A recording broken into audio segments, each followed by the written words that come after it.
Videos देखने के लिए सब्सक्राइब करें जनसत्ता.com, बेल आइकन दबाकर पाएं लेटेस्ट नोटिफिकेशंस।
आपके नेता, बीजेपी के नेता लेटर नहीं लिखे, नाम लिख करके ये स्टोन पेल्टिंग में था, इसका तोड़ दिया जाए।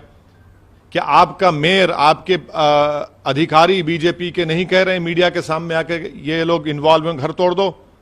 फिर वो जो तलवार लेकर नाच रहे थे, वो जो मस्जिद में जाकर झंडा लगा दिए, आपको अगर घर तोड़, जो गैर कानूनी आप तोड़ रहे हैं, उनका गुनाह क्या होगा? फिर आप 7 साल से सो रहे थे क्या? ये विजिलेंटी जस्टिस है, ये रूल ऑफ लॉ को कमजोर करेगा और ये अच्छा नहीं है इस देश के लिए। हमारा आरोप बीजेपी पे भी है, आम आदमी पार्टी पर भी है, क्योंकि जो डेमोलिशन की नोटिस दी गई है, पीडब्ल्यूडी दिल्ली की आप सरकार में आता है और उसमें कहा गया उस नोटिस में कि आप हमको मटेरियल दीजिए डेमोलिशन करने का, आपके लोग भी एई जेई भी दीजिए। इतने एमएलए जीत कर आए, आपके कहां हैं एमएलए? पूरे भाग गए। क्या मौन व्रत पर बैठा है आपका दिल्ली का मुख्यमंत्री केजरीवाल?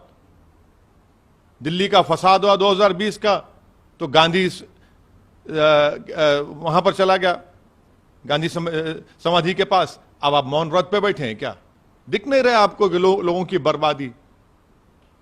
ये समझने की जरूरत है कि बुलडोजर इस देश में चल रहा है तो अहमद और अंसार पर चल रहा है। जब चुनाव आता है तो सब मोहब्बत के मजारे करते हैं, चुनाव हो गया, मकसद निकल गया, अब लगाओ बुलडोजर, तोड़ दो उसको।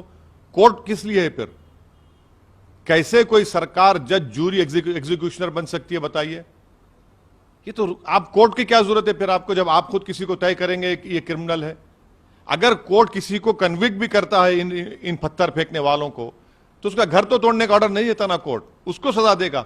मगर आप एक्स्ट्रा कॉन्स्टिट्यूशनल होकर इलीगल, अनकॉन्स्टिट्यूशनल काम करके रूल ऑफ लॉ को कमजोर कर रहे हैं। ये विजिलेंटी जस्टिस है, ये बीजेपी का। दोनों मिलकर कर रहे हैं ना डेमोलिशन, ये दोनों की मिली भगत से हो रहा है डेमोलिशन, ये इन गरीबों का, उन कमजोरों का। भाई जो दिन में 200-300 रुपये कमाते, उनको आप बेरोजगार करके, उनको उस पैसों से महरूम करके कौन सा आपको खुशी मिल रही है, बताइए? क्या दिल्ली में इलीगल स्ट्रक्चर्स नहीं है? क्या दिल्ली में बड़े बड़े घर इलीगल नहीं है? मगर आफत आती है तो गरीबों पर, और खास तौर से मुस्लिम गरीबों पर। अरे चुनाव आते जाते रहेंगे, मगर जिसको आप उसके रोजगार से, जिसको घर से महरूम कर दिए, जिसको आपने रमजान के महीने में रोड पर लाकर खड़ा कर दिया, क्या दुनिया देख रही है कि कैसे वो लोग, एक छोटा सा बच्चा अपने बाप की फ्रूट शॉप की, फ्रूट जूस की दुकान में टेट्रा पैक के जूसेस के डब्बों कलेक्ट कर रहा है, कॉइन्स को कलेक्ट कर रहा है। कोई औरत पुकार रही है कि मेरा उसी पे घर चलता है। कोई कह रहा है कि गुप्ता साहब कह रहे हैं कि मेरे पास कागज हैं उसके। ये इनकी तकालीफ नहीं सुन सकते बीजेपी के लोग, इनको नहीं नजर आ रहा है इनका। इतनी हेट्रेड क्यों है इन लोगों को? बिल्कुल गैर कानूनी है। इसलिए तो मैं कह रहा हूं ना कि बुलडोजर जुरिस्प्रूडेंस का एक आगाज बीजेपी ने कर दिया है। ये विजिलेंटी जस्टिस है, आप कोर्ट्स को कमजोर कर रहे हैं। क्या कोई सरकार तय कर देगी कि कौन क्रिमिनल है, उसका घर तोड़ देंगे? फिर कोर्ट्स किस लिए हैं? फिर आप होते कौन है बोलने वाले? कल आप सरकार नहीं रही, कोई और सरकार आ जाएगी, वो बोलेगा नहीं बीजेपी वाले क्रिमिनल वाले घर तोड़ दें घर उनका। कहां जाएगा देश? किस रास्ते पर जाएगा? आप देश को लेकर किस रास्ते पर जाएंगे? ये एक सडिस्टिक प्लेजर ये लोग ले रहे हैं। मगर मैं इनको बता रहा हूं कि जब गरीब रोता है ना तो अल्लाह की रहमत जोश में आती है। वो उनके बाद छोड़िए, वो तो सब वही कर रहे हैं, उनके बारे में मुझे बोलना नहीं है।